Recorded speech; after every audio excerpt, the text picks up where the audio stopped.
Hi, hey, and all those other greetings of adventurers. I'm Jake Spins, welcoming you guys back to my gaming and unboxing channel, where today we will be doing another Tanooki Tale review video. But before I reveal what that video is going to be about, let me tell all of you guys about a great, wonderful place on the internet called Jake Spins Originals, where you can check out my original works, such as my stories like Girl Cyclones, Quincore, or Florlai. I also have some vlogs over there, and I have some art videos that you guys can all check out. Alright, so today we are going to be jumping into Pokemon! Yeah, I'm pretty excited because usually the Pokemon stuff that we do is actually generally plush-based. You know, there's been a few, like the Greninja figure from Jack Specific, I believe. But I think that's really it figure-wise. If I'm wrong, then, well, I can always just... Well, I could check the Nintendo shelf over there, because it's my room. But, it's on the very bottom, and I actually can't see that far. So, I'm not sure if I can fact-check that right now. I'll have to do that in editing. But we've done some plush, which is pretty cool. So the figure that we are going to be doing today is going to be, and I have not seen this yet, it is the Pocket Monster Japanese Rosa and Snivy figure from Pokemon Black and White 2, and this looks really, really cool. Now, a few things before we get started. First off, I would have gotten a Hilda and Serena figure, except for them in this style is actually $100. And while you might be like, Spins, you've just casually dropped $100 constantly on different plush and possibly even figures, so why are you stopping at figures like Serena that is just a character you love, you know? Well, the reasoning is because I would prefer personally to save up and wait for that, because they're not generally very... They're not figures that I'm right now collecting knowing that they're going to be leaving, whereas the plush that I spent $100 on, I hardly can ever find, and it's a right then, it's happening type of deal. So that's why I'm doing that. Now, another reason about why I got Rosa is because I have some good old history with Rosa. We dated in high school. No, I'm kidding. But Pokemon Black and White, the original one, was my first ever Pokemon game.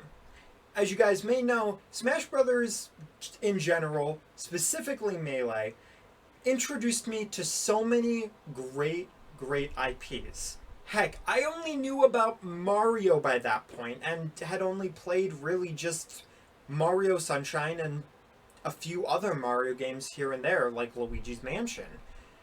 But other than that, I did not know the world of Nintendo. I did not know who Link was. I did not know who Kirby was. I didn't know who Pikachu was. I knew nobody. So this game really introduced me to a lot of stuff, and that really helped when for Christmas one year I got Pokemon Black and White, which was cool in and of itself because it was my first ever adventure, and I actually picked Tepig first, got to the first gym, and then I was like, I don't like Tepig. So then I changed to Oshawott, so I technically... Tepig is my first ever Pokemon, but I consider it being Oshawott. Don't tell anybody. Nobody needs to know that I cheated and I lied and that Oshawott is secretly not my first Pokemon. Nobody needs to know that, okay? I see you right there going to the press. Nah, put that phone down. They don't need to know. Unless you're watching on your phone, then you're fine. Man, I'm just off the rails today.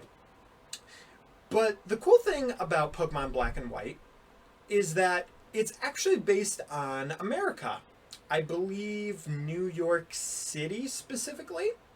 So that in and of itself was cool. And then it was a full line of Pokedex that was original to the game. So it was a brand new set of Pokemon and a brand new game just based on America that was really cool. And this was when I was still choosing male characters. I believe in Black and White 2, I still picked male characters. It wasn't actually until Pokemon X and Y, when I got both of them, that I picked Serena in one of them. It's probably why I'm actually kind of fond of Serena now that I think about it. But even though Pokemon Black and White, the first one, was my first ever game, it wasn't the first Pokemon game that I completed. Well, completed as in just general completion, not like 100%.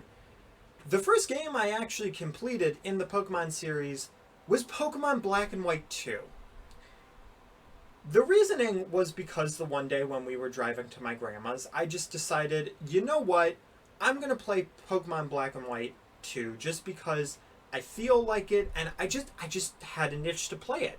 So I played it, and then I ended up finishing it on the way home from grandma's. I don't know what the song was, but I was watching the credits in my grandma's driveway, and that's a really nice memory for me because it was just really, really cool.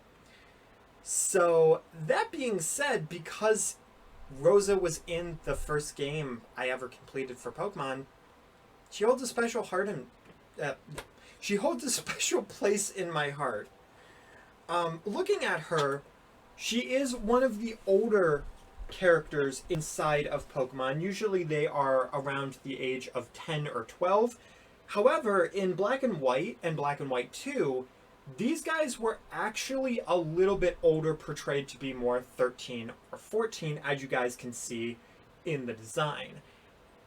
The first one for Hilda was more of just a general, jorts type of outfit, whereas this one is more kind of a slightly modernized, as she has the leggings and the skirt and stuff. Just a little more of a different style of America, So that's pretty cool. And yeah, I probably would say more, except for the fact that you guys can tell already, my brain is just completely jarred. So because of that, let's just open the figure and check out Rosa, who, by the way, is now in Pokemon Masters, which I actually did try out Pokemon Masters, but I only played it a little bit, and I wasn't really the biggest fan of the mechanics. Like, I like Pokemon Rumble and Pokemon Rumble Blast type of games, but Pokemon Masters with the 3, I feel like it's going to be really weird for me to get used to, just because I'm not used to that mechanic, and I'm bad at Pokemon, as you guys have probably been able to tell from my Let's Go playthrough that I did not finish. Sorry, the plastic got a little louder than I remembered for these figures, because it's been a while. So here we go, guys. This is my first ever anime figure of a Nintendo character. My first genuine, very polished figure. So that's really cool. Now, we're going to actually start off by detailing Snivy. The reasoning being because Snivy, I mean, I didn't pick Snivy, but Snivy is a very small figure, and the Pokemon that is actually in this. A lot of these anime figures have accessories like Asuna and her picnic basket, but these Pokemon ones all have a Pokemon with them, which is generally that character's starter, which is really awesome. Unfortunately, Oshawott doesn't have one. He's the odd one out in there. And for some reason, they also skipped over Dawn, which is why I didn't buy Dawn. It's kind of weird. But whatever. Anyway, though, looking at Snivy, he or she is probably using a Leaf Storm or Leaf Tornado type of move. It's a very accurate representation, having the very sly but tired brown eyes.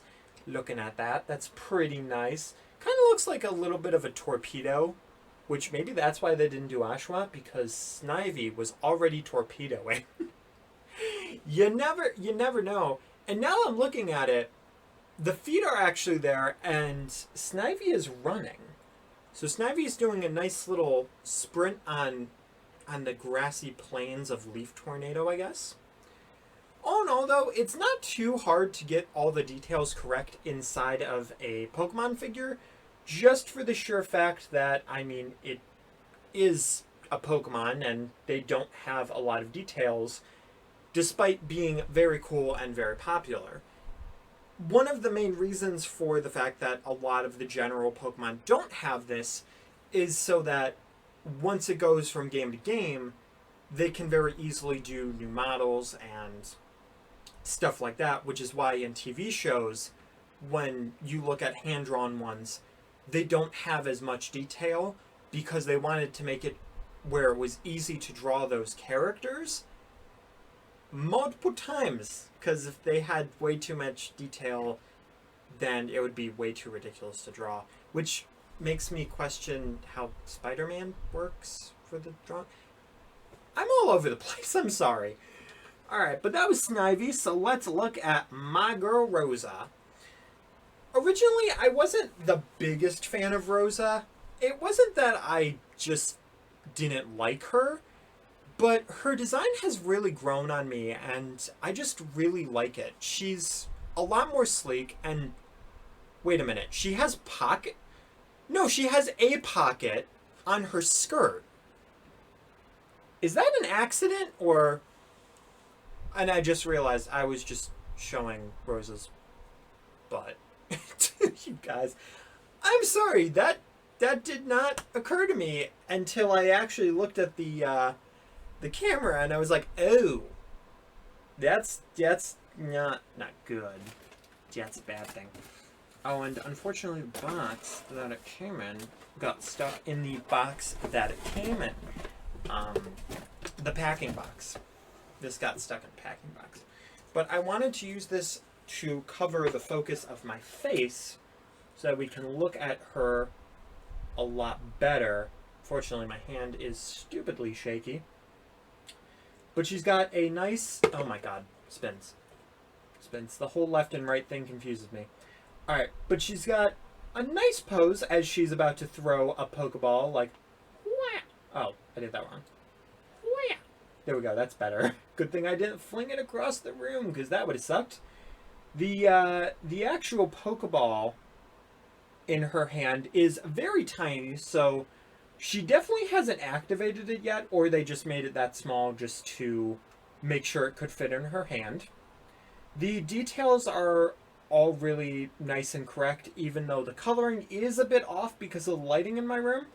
But if you look very carefully at the at her little cinnamon buns, her Leia cinnamon buns, if you will, she actually has yellow rubber bands that tie them together, which normally you wouldn't really be able to notice this, but it's a really nice touch for the figure itself.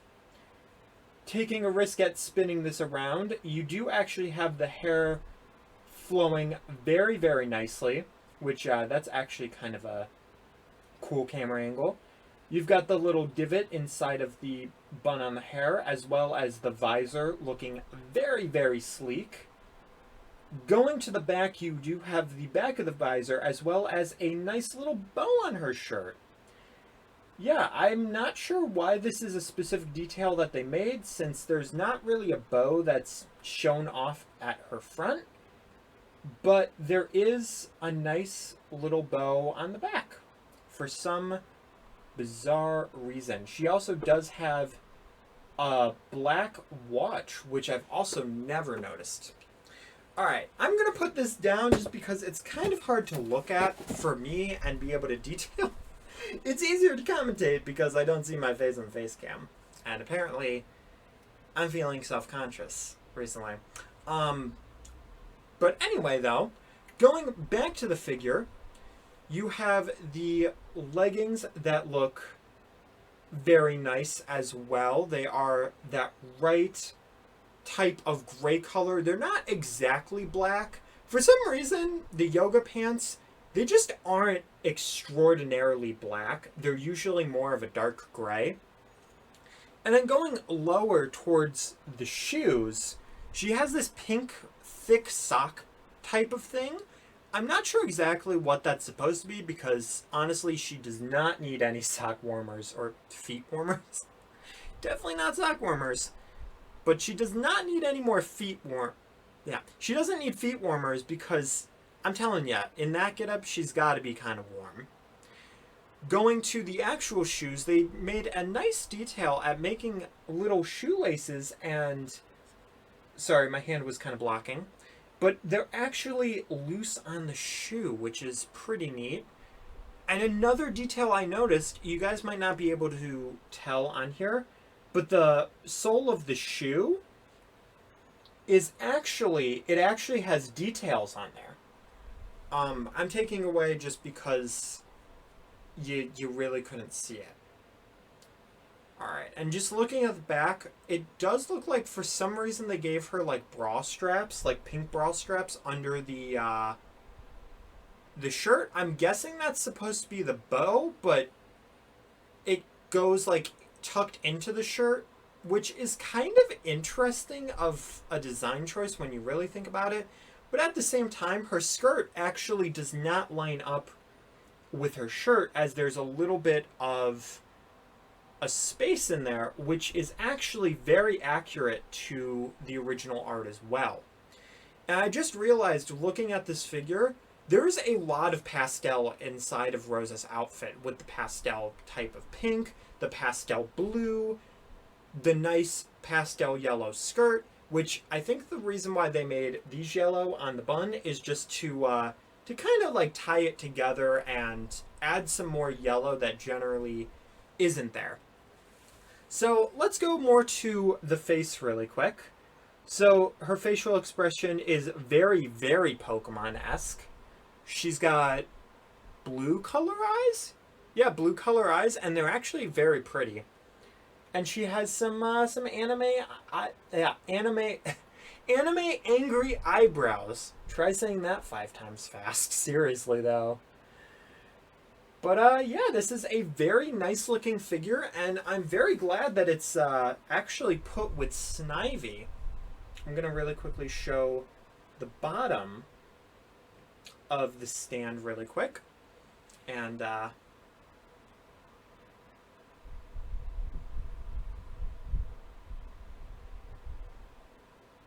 okay, I don't know if I got a good thumbnail from that. But now I'm going to show really quick what it would probably look like with Snivy on the stand. Which makes it sound like Snivy's going to court. You guys heard about Pokemon Snap. Well, this is Pokemon O Snap, where Snivy is being sued for destroying people's lawns. He was supposed to take care of their lawns, but he actually completely and utterly destroyed them. Good job, Snivy, for getting sued. But anyway, though, guys, that's going to be it for this episode of Tanooki Tale Review. Hopefully you guys enjoyed, and I apologize so much for being so jumbled and just all over the place. I usually don't like to do a recording as the first thing that I do, just because it's not a very easy thing to start off with and warm up with, and should not be warmed up with. So I give my personal apology for that. But hopefully it was okay for a video, because sometimes I'm recording and I'm like, this isn't going well. And then I watch it in editing and I'm like, this is fun. This is all good. But yeah, I also wanted to get something done before streaming. So yeah, I'll see you guys later. Keep your toe safe. Woo. Yeah, it has been that long. It has been so long that I forgot about the 20-second thing, and now I look like a derp because you can see my face and there's a Pokeball going in front of my nose. See, this is like a sensor. Just gotta... I moved it too fast. Now the joke is ruined. Okay.